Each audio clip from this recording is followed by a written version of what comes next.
Assalamualaikum warahmatullahi wabarakatuh.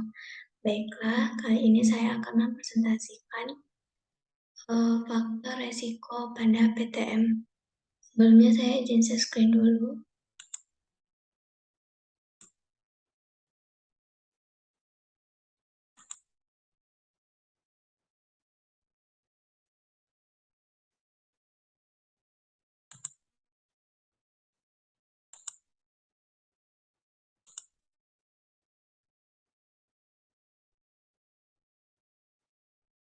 Faktor resiko pada PTM.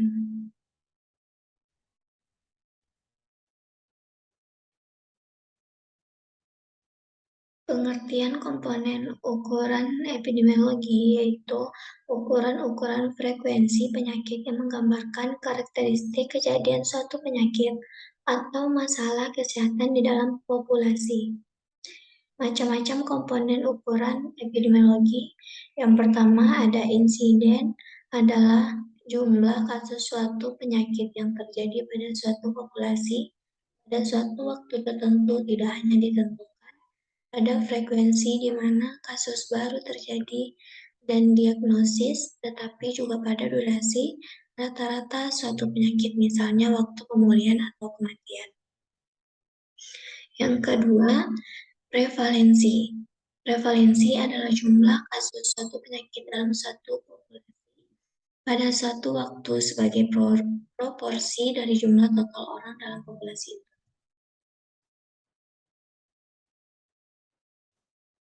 Berikut pemanfaatan insiden rate.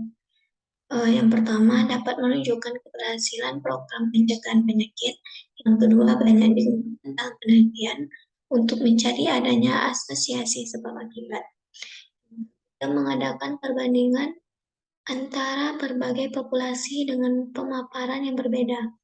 Yang terakhir, untuk mengukur besarnya risiko yang ditimbulkan oleh determinan tertentu. Contohnya, pada suatu daerah dengan jumlah penduduk tanggal 1 Juli 2022 sebanyak 1.000 orang, semua rentan terhadap penyakit diare. Ditemukan laporan penderita baru sebagai berikut: bulan Januari 50 orang, Maret 100 orang, Juni 150 orang, September 10 orang, dan Desember 90 orang. Perhitungan sebagai berikut. Macam-macam faktor resiko PTM. Faktor resiko dapat dibagi menjadi 3 macam. Pertama, yaitu faktor yang tidak dapat diubah seperti usia dan juga jenis kelamin. Faktor kedua adalah kebiasaan pribadi seperti kebiasaan merokok, minum minuman keras, serta pola makan. Terakhir, dan berhubungan dengan lingkungan sekitar Anda. Analisis faktor resiko PTM. Faktor resiko adalah variabel-variabel yang berhubungan dengan peningkatan resiko suatu penyakit. Pada faktor resiko ini sering digunakan metode analisis statistika untuk menilai kekuatan hubungan antara faktor resiko dan penyakit, serta memberikan bukti kausal.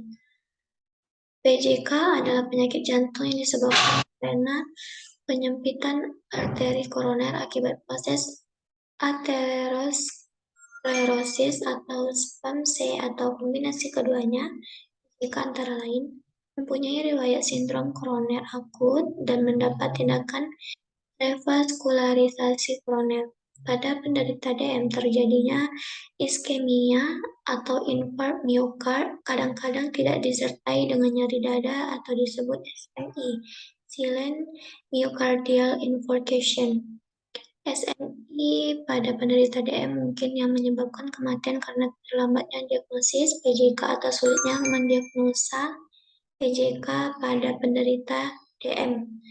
Kematian mendadak pada penderita DM mungkin disebabkan PJK yang menghasilkan aritmia atau infark miokard. Studi faktor resiko pada PTM. Faktor resiko penyakit tidak menular, termasuk faktor resiko perilaku serta sindrom metabolik. Direncanakan dilaksanakan minimal 10 tahun. Tahun 2019 telah dilakukan survei baseline data faktor risiko PTM utama dan selanjutnya akan dilakukan follow up Setiap individu yang diteliti untuk mengetahui perubahan faktor risiko dan kejadian PTM utama.